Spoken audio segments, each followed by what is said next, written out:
By the end of the Second World War, Britain owed India a staggering amount of money. Not a few million. Not some favor between friends. Around £1.33 billion. A fortune so enormous that it was actually larger than everything sitting in Britain's entire treasury, all of its gold and all of its dollars combined. And here's the part that should stop you cold. India was not some wealthy foreign ally. India was a colony, a subject nation that Britain ruled, taxed, and kept deliberately poor for nearly 2 centuries. And somehow, by 1945, that poor colony had become the single largest creditor Britain had anywhere on the planet. The empire owed more money to the country it was occupying than to anyone else on Earth. So you would think that when the war was won, Britain would simply pay what it owed. It didn't. Not really. Instead, it froze the money in London where India couldn't reach it. It released it back in a slow, capped trickle over years. It quietly docked huge chunks of it for, of all things, the pensions of the British officials who had ruled India. And then it let a devaluation wipe out roughly a third of whatever was left. India was owed a fortune, and it got back a fraction of it, slowly, in a currency worth less every single year.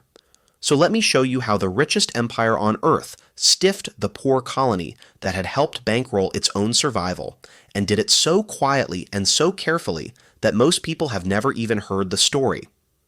To understand how this happened, you have to sit for a moment with just how upside down it is. Because in 1945, on paper, Britain was still one of the great powers of the world. It had an empire that spanned the globe. It had won the war. And India was its crown jewel, the largest and most valuable colony it possessed, a place Britain had spent generations extracting wealth from. The whole relationship was supposed to run one direction. Wealth flowed from India to Britain. That was the entire point of the arrangement, and had been for 200 years. And yet here was the reality underneath the flags and the pageantry. Britain was flat broke, and it owed its poorest possession more than it had in the bank. The ruler was in debt to the ruled. How on earth does that happen? How does a subject nation, one that has been squeezed and drained for centuries, suddenly end up as the biggest lender to the empire squeezing it? And it really had been drained. For nearly 200 years, the flow of wealth had run relentlessly from India to Britain. Economic historians have estimated that the total value extracted from India over the course of British rule ran into the trillions of dollars in today's money. India had entered the colonial era as one of the richest regions on the planet, producing a huge share of the world's manufactured cloth, and it exited that era as one of the poorest, its industries hollowed out, its wealth siphoned off to build the country that ruled it. So the idea that this same drained, impoverished India could turn around and become Britain's greatest creditor seems almost impossible. And the answer to how it happened is that between 1939 and 1945, India quietly financed a colossal share of Britain's war. And it did it not because it chose to, but because it had no say in the matter at all. Let me explain how the money actually worked, because the mechanism is the key to everything. When the war broke out, Britain needed absolutely everything, and it needed it fast. It needed food to feed its armies. It needed cloth and boots and timber and steel. It needed the raw materials of war on a scale that is hard to imagine, and it needed soldiers. And India had all of it. India supplied food and materials by the shipload. Its factories turned out uniforms, ammunition, and equipment. Its farms fed troops across half the world. And India raised an army of around 2.5 million men, the largest volunteer army in the history of the world. These weren't token soldiers kept safely in reserve. Indian troops fought and died in the deserts of North Africa against Rommel, in the mountains of Italy, in the Middle East, and above all in the savage jungles of Burma, holding back the Japanese advance in some of the most brutal fighting of the entire war. Tens of thousands of them were killed. Tens of thousands more were wounded or taken prisoner. They earned honors by the hundreds. An entire generation of Indian men was thrown into a war declared on their behalf, without their consent, by a viceroy who never asked them. India's contribution to the British war effort was not a footnote, and it was not small. By some measures, the credit India extended to Britain during the war added up to a sum comparable to a large slice of the entire Lend-Lease program, the famous flood of aid that America sent across the Atlantic to keep Britain fighting. Sit with that comparison for a moment. India, a poor colony that Britain had spent 2 centuries draining, was helping to finance Britain's survival on something approaching the same scale as the wealthiest nation on the planet. But here is the trick. Britain didn't pay for any of it with real money at the time. It couldn't. It was pouring every pound it had into the fight. So instead, Britain bought all of these goods and services from India on credit. It simply promised to pay later, and the way it recorded that promise was by crediting India's account at the Bank of England in London. Every shipment of grain, every ton of steel, every year of an Indian soldier's service got added as a number in a ledger in London. Those numbers were the debt. They were called the sterling balances. They were, in effect, a giant pile of IOUs that Britain was stacking up in India's name, promising that someday, when the war was over, it would be good for the money. And the pile grew and grew and grew until it reached that staggering figure of well over £1 billion. But while those IOUs were piling up harmlessly in a London ledger, something far less harmless was happening back in India. And this is where the story stops being about accounting and starts being about human suffering. Because think about the problem from inside India. Britain might have been deferring payment, promising to settle up later. But the Indian farmers and merchants and workers who were actually handing over the grain and the cloth and the labor, they had to be paid now, in real money, in rupees. You cannot feed a soldier with an IOU written to a central bank. So somebody had to conjure up rupees right now to pay all these Indian sellers, while the actual value of what they produced sat frozen as a promise in London. And the way that was solved was as simple as it was destructive. The Reserve Bank of India printed the money. It printed rupees on a massive scale to cover Britain's war purchases. In just a couple of years, between 1940 and 1942, the amount of money circulating inside India more than doubled. Now, if you flood an economy with newly printed money while the actual goods, the food and the cloth, are being shipped off to the war, you get one thing, guaranteed. You get inflation. Savage, runaway inflation. Prices in India spiraled upward, and inflation like that is the cruelest, most regressive tax there is, because it falls hardest on the people with the least, the ones with no savings and no cushion, whose few coins are quietly robbed of their value week after week. The poor of India were, in a very real sense, being made to prepay Britain's war debt through their own hunger, long before Britain owed the first pound back. And then, in 1943, in the province of Bengal, all of it collided into a catastrophe. The Bengal famine of 1943 killed somewhere in the region of 3 million people. 3 million. Men, women, and children, starving to death in the streets and the fields of one of the most fertile regions on Earth, in the middle of an empire that called itself civilized.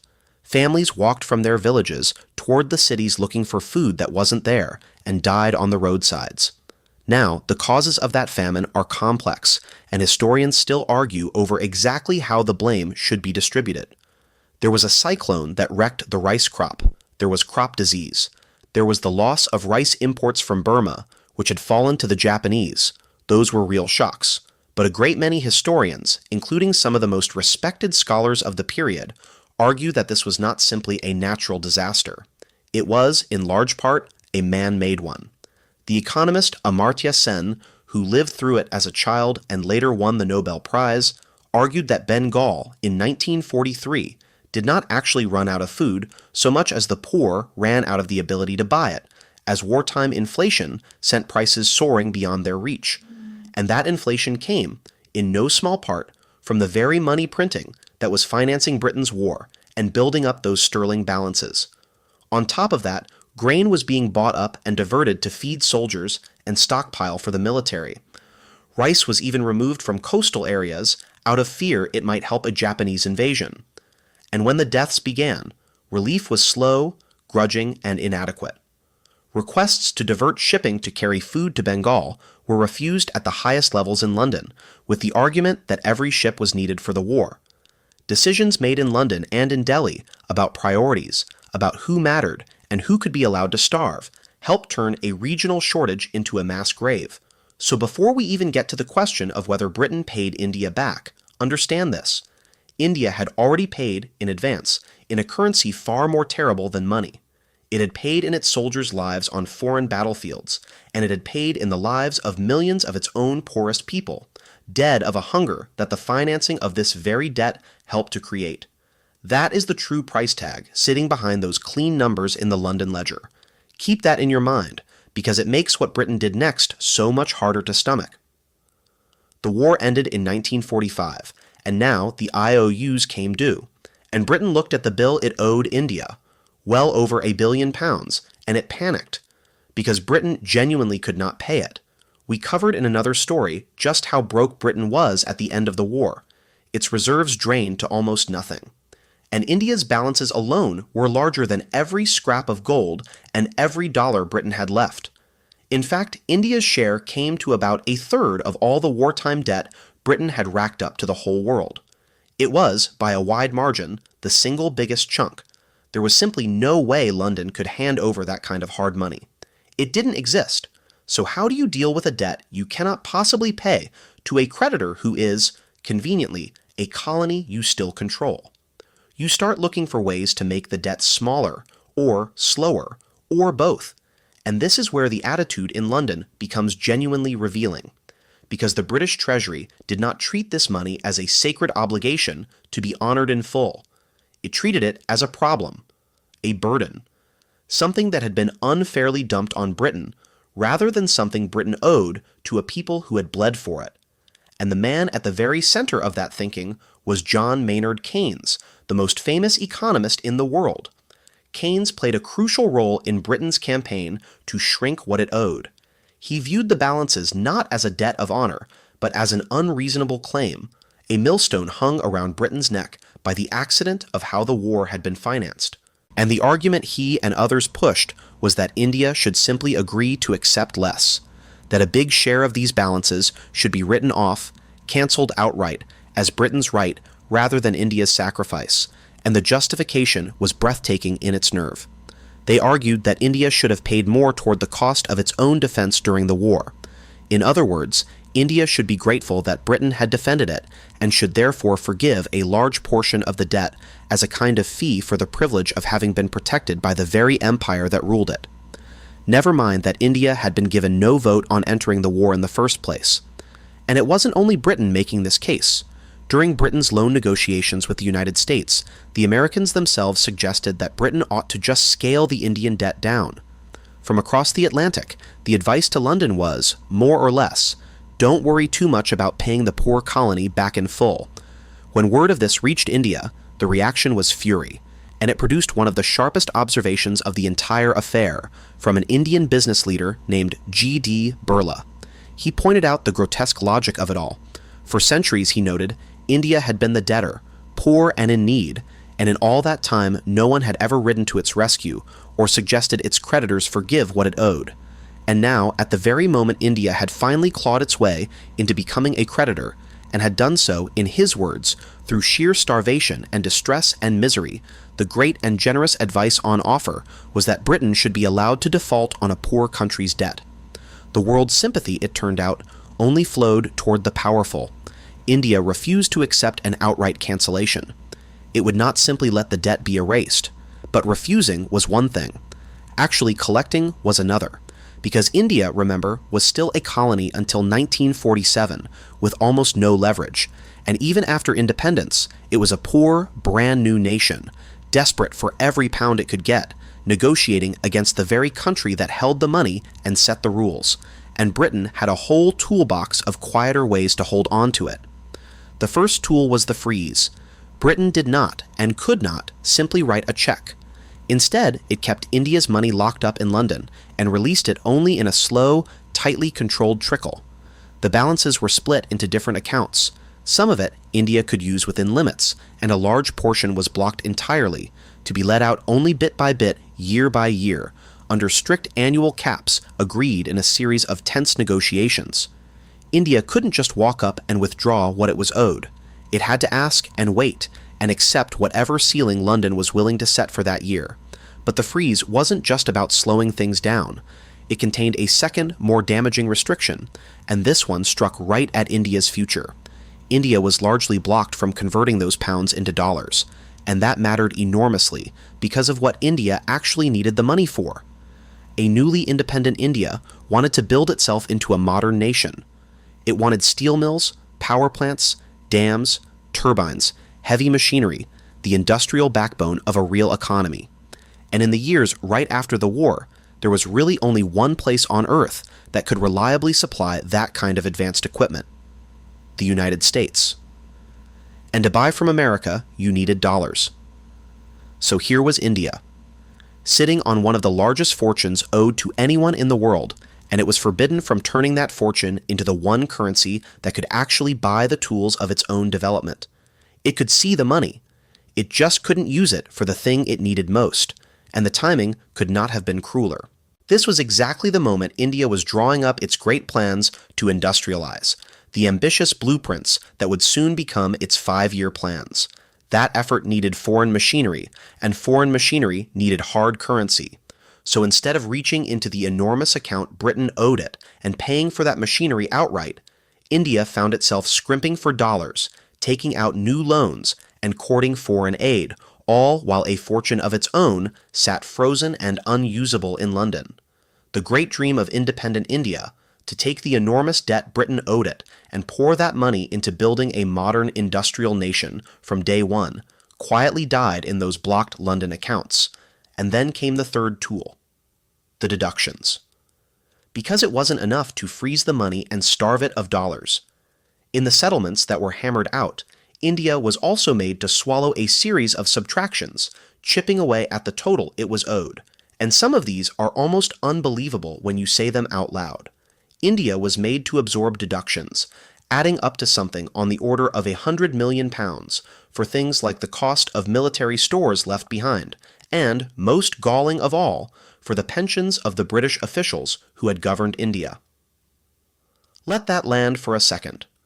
The men of the Indian civil service, the British administrators who had ruled over India, collected its taxes, and enforced its subjugation for decades, were now going to have their comfortable retirements paid for. And the money to pay for those pensions was going to be deducted from the debt that Britain owed to India. India was made to fund the golden years of its own former colonial masters, out of its own money it had earned by starving through a war. It is hard to design a more perfect little insult than that. Now, in fairness, and I want to be accurate here, not every use of these balances was a pure loss for India. Some of the money was used to cancel out India's old debts, the sterling debt it had built up over the previous century, much of it from the railways and infrastructure Britain had built in India and charged India for. Wiping out those old obligations was a genuine benefit, so it isn't quite right to say India got absolutely nothing. It got its old colonial debts cleared, it got a financial cushion as a new nation, and it got some goods it needed, but when you tally it all up, the direction of every single lever is unmistakable, and there was one more lever still to come, and it was the sharpest of all: the devaluation. By 1949, India was holding this large remaining pile of pounds, frozen, slowly releasing, worth a certain amount in the wider world. And then, in September of 1949, Britain did something that gutted it in a single stroke. It devalued the pound. Overnight, the value of sterling against the American dollar was slashed by around 30%, dropping from just over $4 to $2.80. Now think about what that meant for India. India's fortune was held entirely in pounds that it was largely forbidden from escaping into dollars or gold. So when the pound suddenly lost nearly a third of its international value, so did India's reserves. In a single day, roughly a third of the real, global purchasing power of India's money simply evaporated. Vanished.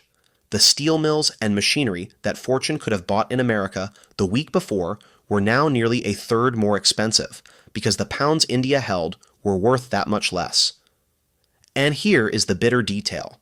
India's negotiators had seen this risk coming and had pushed hard during the settlement talks for some kind of guarantee, some protection that would shield the value of their balances if Britain devalued.